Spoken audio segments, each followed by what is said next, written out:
Hi friends, എല്ലാവർക്കും തൻഷിക്ക് വേൾഡിലേക്ക് സ്വാഗതം. ഇന്ന് വന്നിരിക്കുന്നത് ഒരു കിണ്ണത്തപ്പത്തിൻ്റെ റെസിപ്പി ആയിട്ടാണ്.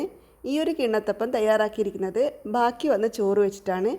ചോറൊക്കെ മിക്കവാറും നമുക്ക് ബാക്കി വരാറുണ്ടല്ലോ. അപ്പോൾ അങ്ങനെയുള്ള അവസരങ്ങളിൽ ഇതുപോലെയുള്ള കിണ്ണത്തപ്പം ഉണ്ടാക്കി നോക്കൂ. അടിപൊളി ടേസ്റ്റാണ്. ഇത് നമുക്ക് ബ്രേക്ക്ഫാസ്റ്റ് ആയിട്ടും ഈവനിങ് സ്നാക്കായിട്ടും ഒക്കെ കഴിക്കാവുന്നതാണ്. വെറും 10 മിനിറ്റ് മാത്രം മതിയാകും വായിലിട്ടാൽ അലിഞ്ഞു പോകുന്ന ഈ ഒരു കിണ്ണത്തപ്പം തയ്യാറാക്കാനായിട്ട്. അപ്പോൾ നമുക്ക് എങ്ങനെയാണ് ഇത് തയ്യാറാക്കിയിരിക്കുന്നതെന്ന് കണ്ടു നോക്കാം. വീഡിയോ ഇഷ്ടപ്പെട്ടാൽ ലൈക്ക് ചെയ്യാനും ഷെയർ ചെയ്യാനും മറക്കരുത്. ആദ്യം തന്നെ 1 കപ്പ് ചോറ് മിക്സിയുടെ ജാറിലോട്ട് ഇട്ട് കൊടുക്കാം. ഞാനിപ്പോൾ ഇവിടെ മട്ട അരിയുടെ ചോറാണ് എടുത്തിട്ടുള്ളത്. ഏത് ചോറ് വേണമെങ്കിലും നമുക്ക് എടുക്കാവുന്നതാണ്. ഒപ്പം തന്നെ 1/2 കപ്പ് കോൺഫ്ലവർ കൂടി ചേർത്ത് കൊടുക്കുന്നുണ്ട്. കോൺഫ്ലവറിന് പകരം 1/2 കപ്പ് അരിപ്പൊടി ചേർത്ത് കൊടുക്കാവുന്നതാണ്. ഇനി ഇതിലേക്ക് 2 മുട്ട ചേർത്ത് കൊടുക്കാം. ഒപ്പം തന്നെ 1/4 ടീസ്പൂൺ ഏലക്ക പൊടിച്ചതും 1 നുള്ള് ജീരകവും ചേർത്ത് കൊടുക്കുന്നുണ്ട്. നല്ല ജീരകം ഉണ്ടല്ലോ, നമ്മുടെ ചെറിയ ജീരകം, അതാണ് ചേർത്ത് കൊടുത്തിട്ടുള്ളത്. ഇനി ഇതിലേക്ക് 1/2 കപ്പ് അളവിൽ പഞ്ചസാരയാണ് ചേർത്ത് കൊടുത്തിട്ടുള്ളത്. പഞ്ചസാരക്ക് പകരം 1/2 കപ്പ് ശർക്കര പൊടിച്ചതും ചേർത്ത് കൊടുക്കാവുന്നതാണ്. ഇനി ഇതിലേക്ക് 1 നുള്ള് ഉപ്പ് മധുരമൊക്കെ ബാലൻസ് ചെയ്യാനായിട്ട് ചേർത്ത് കൊടുക്കുന്നുണ്ട്. ഒപ്പം തന്നെ 1 കപ്പ് തേങ്ങാപ്പാലാണ് ചേർത്ത് കൊടുത്തിട്ടുള്ളത്. തേങ്ങാപ്പാലിന് പകരം പശുവിൻ പാലും യൂസ് ചെയ്യാവുന്നതാണ്. 1 കപ്പ് കട്ടിയുള്ള തേങ്ങാപ്പാലാണ് ചേർത്ത് കൊടുത്തിട്ടുള്ളത്. ഇനി ഇതെല്ലാം കൂടി നല്ലതുപോലെ ഒന്ന് മിക്സ് ചെയ്ത് കൊടുക്കാം. അതിനുശേഷം വേണം ഇത് ബ്ലെൻഡ് ചെയ്തെടുക്കാനായിട്ട്. ഇനി ഇതൊന്ന് നല്ലതുപോലെ ഒന്ന് ബ്ലെൻഡ് ചെയ്തെടുത്തിട്ട് വരാം. നന്നായിട്ട് ബ്ലെൻഡ് ചെയ്തെടുത്ത ശേഷം ഇതൊരു അരിപ്പയിലൂടെ അരിച്ചൊഴിച്ചു കൊടുക്കാം. ഏലക്ക പൊടിച്ചതിൻ്റെയോ ജീരകത്തിൻ്റെയോ ഒക്കെ ചെറിയ ചെറിയ തരിയൊക്കെ ഉണ്ടെങ്കിൽ അതൊക്കെ ഒന്ന് മാറിക്കിട്ടാനായിട്ടാണ് നല്ലതുപോലെ അരിച്ചൊഴിച്ചു കൊടുക്കുന്നത്. അപ്പോൾ ഇതാ ഈ ഒരു കൺസിസ്റ്റൻസിലാണ് ഉള്ളത്. നമുക്ക് കുറച്ചുകൂടി മാവൊന്ന് ലൂസാക്കണം. അപ്പോൾ അതിനായിട്ട് അതേ മിക്സിയുടെ ജാറിലോട്ട് തന്നെ 1/4 കപ്പ് അളവിൽ തേങ്ങാപ്പാൽ ചേർത്ത് ഒന്നിങ്ങനെ കഴുകിയിട്ട് അരിച്ച് ഒഴിച്ചു കൊടുക്കാം. മുട്ടയില്ലാതെയും നമുക്ക് ഈ ഒരു റെസിപ്പി തയ്യാറാക്കാം കേട്ടോ. മുട്ടയ്ക്ക് പകരം കുറച്ചുകൂടി തേങ്ങാപ്പാൽ എടുക്കണമെന്ന് മാത്രം. കുറച്ചുകൂടി ഒരു 1/2 കപ്പ് കൂടി തേങ്ങാപ്പാൽ എക്സ്ട്രാ ചേർക്കേണ്ടതായിട്ട് വരും. അപ്പോൾ ഇത് കണ്ടല്ലോ, ഈ ഒരു കൺസിസ്റ്റൻസിയിലാണ് നമുക്ക് ബാറ്റർ വേണ്ടത്. അത്യാവശ്യം ലൂസായിട്ടാണ് ബാറ്റർ വേണ്ടത്. അപ്പോൾ ഞാൻ നേരത്തെ പറഞ്ഞതുപോലെ പഞ്ചസാരക്ക് പകരം ശർക്കര പൊടിച്ചതും ചേർത്തിട്ട് നമുക്ക് ഈ ഒരു റെസിപ്പി തയ്യാറാക്കാം. ഇനി നമ്മൾ ഇത് സെറ്റ് ചെയ്യാൻ പോകുന്ന പാത്രത്തിലോട്ട് അല്പം നെയ്യ് ഒഴിച്ചിട്ട് നന്നായിട്ടൊന്ന് തേച്ച് കൊടുക്കാം. പെട്ടെന്ന് ഇളകി കിട്ടാൻ വേണ്ടിയിട്ടാണ് ഇങ്ങനെ ചെയ്യുന്നത്. വശങ്ങളിലൊക്കെ നല്ലതുപോലെ നെയ്യ് അല്ലെങ്കിൽ ഓയിൽ തേച്ചിട്ട് ഒന്ന് സ്പ്രെഡ് ചെയ്ത് കൊടുക്കാം. ഇനി ഇതിലേക്ക് ഞാൻ കുറച്ച് ജീരകം ഒന്നിങ്ങനെ സ്പ്രെഡ് ചെയ്ത് കൊടുക്കുന്നുണ്ട്. ക്യുമിൻ സീഡ്സ് ഉണ്ടല്ലോ, അതാണ് സ്പ്രെഡ് ചെയ്ത് കൊടുക്കുന്നത്. നേരത്തെ നമ്മൾ 1 നുള്ളു മാത്രമേ ചേർത്ത് കൊടുത്തിട്ടുള്ളൂ. ജീരകമാണ് ഇതിൻ്റെ ഹൈലൈറ്റ് എന്ന് പറയുന്നത്. ജീരകത്തിൻ്റെ നല്ലൊരു ഫ്ലേവർ ആയിരിക്കും നമ്മുടെ ഒരു കിണ്ണത്തപ്പത്തിന്. അപ്പോൾ ഇങ്ങനെ ചേർക്കുന്നത് ഇഷ്ടമല്ല എന്നുണ്ടെങ്കിൽ സ്കിപ്പ് ചെയ്തോളൂ, കുഴപ്പമൊന്നുമില്ല. പക്ഷേ അരച്ചു കൊടുക്കുന്ന സമയത്ത് എന്തായാലും ജീരകം ചേർക്കണേ. അപ്പോഴായിരിക്കും നല്ല ടേസ്റ്റ് ഉണ്ടാവും ഈ ഒരു കിണ്ണത്തപ്പം.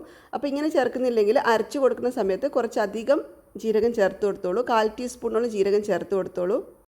ഇനി കിണ്ണത്തപ്പം തയ്യാറാക്കാൻ പോകുന്ന പാത്രത്തിലോട്ട് ബാറ്റർ ഒഴിച്ചു കൊടുക്കാം. ഇത് നമുക്ക് സ്റ്റീം ചെയ്തിട്ടും തയ്യാറാക്കാം കേട്ടോ. സെയിം ബാറ്റർ നമുക്ക് സ്റ്റീം ചെയ്തിട്ടും തയ്യാറാക്കാം. ഞാനിപ്പോൾ ഇതുപോലെയാണ് തയ്യാറാക്കിയെടുക്കുന്നത്. നല്ലതുപോലെ ഒന്ന് ഹൈ ഫ്ലെയിമിലാണ് ആദ്യം വെച്ച് കൊടുക്കുന്നത്. അതിനുശേഷം നല്ലതുപോലെ ഒന്ന് ഇളക്കി കൊടുക്കാം. കോൺഫ്ലവർ ചേർത്തത് കൊണ്ട് തന്നെ വളരെ പെട്ടെന്ന് ഇത് കട്ടിയായി തുടങ്ങും. അതുകൊണ്ട് ജസ്റ്റ് ഒന്ന് ചൂടായി വരുന്നത് വരെ മാത്രം ഒന്ന് ഹൈ ഫ്ലെയിമിൽ ഇട്ടാൽ മതി. അതിനുശേഷം ലോ ഫ്ലെയിമിലോട്ട് മാറ്റി കൊടുക്കണം. എന്നിട്ട് വേണം ഇത് മിക്സ് ചെയ്തെടുക്കാനായിട്ട്. ലോ ഫ്ലെയിമിൽ തന്നെ വളരെ പെട്ടെന്ന് തയ്യാറായി കിട്ടും. 10 മിനിറ്റ് കൊണ്ടാണ് എനിക്കിത് തയ്യാറായി കിട്ടിയിട്ടുള്ളത്. പിന്നെ വേറൊരു കാര്യം, നമ്മളിതിലോട്ട് കോൺഫ്ലവറിന് പകരം അരിപ്പൊടിയാണ് ചേർക്കുന്നതെങ്കിൽ കുറച്ചധികം സമയം വേണ്ടി വരട്ടെ ഇത് തയ്യാറായി കിട്ടാനായിട്ട്. ഒരു 20 മിനിറ്റ് വരെയെങ്കിലും നമ്മൾ ഇതുപോലെ ഇളക്കി കൊടുക്കേണ്ടതായിട്ട് വരും. ഇതിപ്പോൾ കോൺഫ്ലവർ ആയതുകൊണ്ട് വളരെ പെട്ടെന്ന് തയ്യാറായി കിട്ടും. അപ്പോൾ ഇതിവിടെ കട്ടിയായി തുടങ്ങിയിട്ടുണ്ട്. ഈ ഒരു സമയത്ത് ഇതിലോട്ട് 1 ടീസ്പൂൺ പശുവിൻ നെയ്യ് ചേർത്ത് കൊടുക്കാം. നെയ്യ് കൂടി ചേർത്തിട്ട് നല്ലതുപോലെ ഒന്ന് മിക്സ് ചെയ്ത് കൊടുക്കണം. അധികം നെയ്യൊന്നും ചേർത്ത് കൊടുക്കേണ്ട ആവശ്യമില്ല. വെറും 1 ടീസ്പൂൺ നെയ്യ് മാത്രം ചേർത്ത് കൊടുത്താൽ മതി. നല്ലതുപോലെ ഒന്ന് മിക്സ് ചെയ്ത് കൊടുക്കാം. അപ്പോൾ നല്ലതുപോലെ തന്നെ കട്ടിയൊന്നും ഇല്ലാതെ മിക്സായി കിട്ടിയിട്ടുണ്ട്. ഇതിപ്പം കണ്ടല്ലോ, ഇതിങ്ങനെ മുറിഞ്ഞ് വീഴണം. ഇതാണ് ഇതിൻ്റെ കറക്റ്റ് പാകം എന്ന് പറയുന്നത്. ആ ഒരു സമയമാവുന്നത് വരെ നമ്മളിങ്ങനെ ഇളക്കി കൊടുക്കണം. അതിനുശേഷം നമുക്ക് സ്റ്റൗ ഓഫ് ചെയ്ത് കൊടുക്കാം. എന്നിട്ട് ചൂടോടുകൂടി തന്നെ നമ്മൾ നേരത്തെ തയ്യാറാക്കി വെച്ചിരിക്കുന്ന പാത്രത്തിലോട്ട് ഒഴിച്ചു കൊടുക്കാം. കാരണം ഇത് വളരെ പെട്ടെന്ന് തന്നെ സെറ്റായി പോകും. അതുകൊണ്ടാണ് നമ്മൾ നേരത്തെ തന്നെ നെയ്യൊക്കെ പുരട്ടിയിട്ട് പാത്രം തയ്യാറാക്കി വെക്കുന്നത്.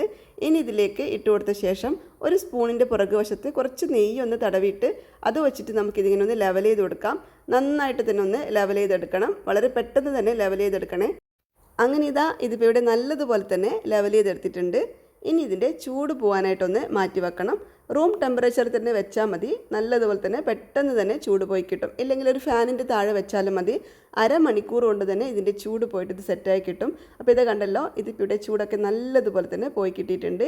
ഇനി ഇതിൻ്റെ സൈഡൊക്കെ ഒന്ന് ഇങ്ങനെ ഇളക്കിയെടുത്ത ശേഷം ഒരു പ്ലേറ്റിലോട്ട് ഞാൻ മാറ്റി കൊടുത്തിട്ടുണ്ട്. നല്ല സോഫ്റ്റ് ആയിട്ടുള്ള, കാണുമ്പോൾ തന്നെ നിങ്ങൾക്ക് മനസ്സിലാകുന്നുണ്ടാവും നല്ല സോഫ്റ്റ് ആയിട്ടാണ് ഇരിക്കുന്നത് എന്നുള്ളത്. കണ്ടല്ലോ, അടിപൊളിയാണ്. നമ്മളിങ്ങനെ ജീരകം സ്പ്രെഡ് ചെയ്ത് കൊടുത്തത് കാരണം ഇത് കഴിക്കുന്ന സമയത്ത് ചെറുതായിട്ട് ഇങ്ങനെ ജീരകം കടിക്കാൻ കിട്ടും. നല്ല ടേസ്റ്റാണ്. അപ്പോൾ ഇതൊന്ന് കട്ട് ചെയ്ത് നോക്കാം. ഇതിങ്ങനെ കട്ട് ചെയ്യുന്ന സമയത്ത് നിങ്ങൾക്ക് മനസ്സിലാകും എത്രത്തോളം സോഫ്റ്റ് ആയിട്ടാണ് ഇരിക്കുന്നത് എന്നുള്ളത്. കണ്ടല്ലോ, നല്ല വെണ്ണ പോലെയാണുള്ളത്. വായിലിട്ടാൽ അങ്ങനെയേ അലിഞ്ഞു പോകും, അങ്ങനെയും സോഫ്റ്റ് ആയിട്ടാണ് ഉള്ളത്. ഇത് കഴിക്കുന്ന സമയത്ത് ചോറ് കൊണ്ട് തയ്യാറാക്കിയതാണെന്നൊന്നും പറയില്ല, അത്രക്കും അടിപൊളി രുചിയാണ്. ഉച്ചയ്ക്ക് ചോറൊക്കെ കഴിഞ്ഞിരിക്കുന്ന സമയത്ത് ഇതുപോലെ തയ്യാറാക്കുകയാണെങ്കിൽ നമുക്ക് ഈവനിങ് സ്നാക്കായിട്ട് ഉപയോഗിക്കാം. അതല്ല, നമുക്ക് വേണമെന്നുണ്ടെങ്കിൽ പിറ്റേ ദിവസം ബ്രേക്ക്ഫാസ്റ്റ് ആയിട്ടും ഉണ്ടാക്കാവുന്നതാണ്. വളരെ പെട്ടെന്ന് തന്നെ തയ്യാറാക്കി എടുക്കാൻ പറ്റും. ഞാൻ നേരത്തെ പറഞ്ഞതുപോലെ തന്നെ നമുക്കിത് ആവി കയറ്റിയിട്ടും തയ്യാറാക്കാം കേട്ടോ. അങ്ങനെ വേണമെങ്കിൽ അങ്ങനെയും ചെയ്യാം.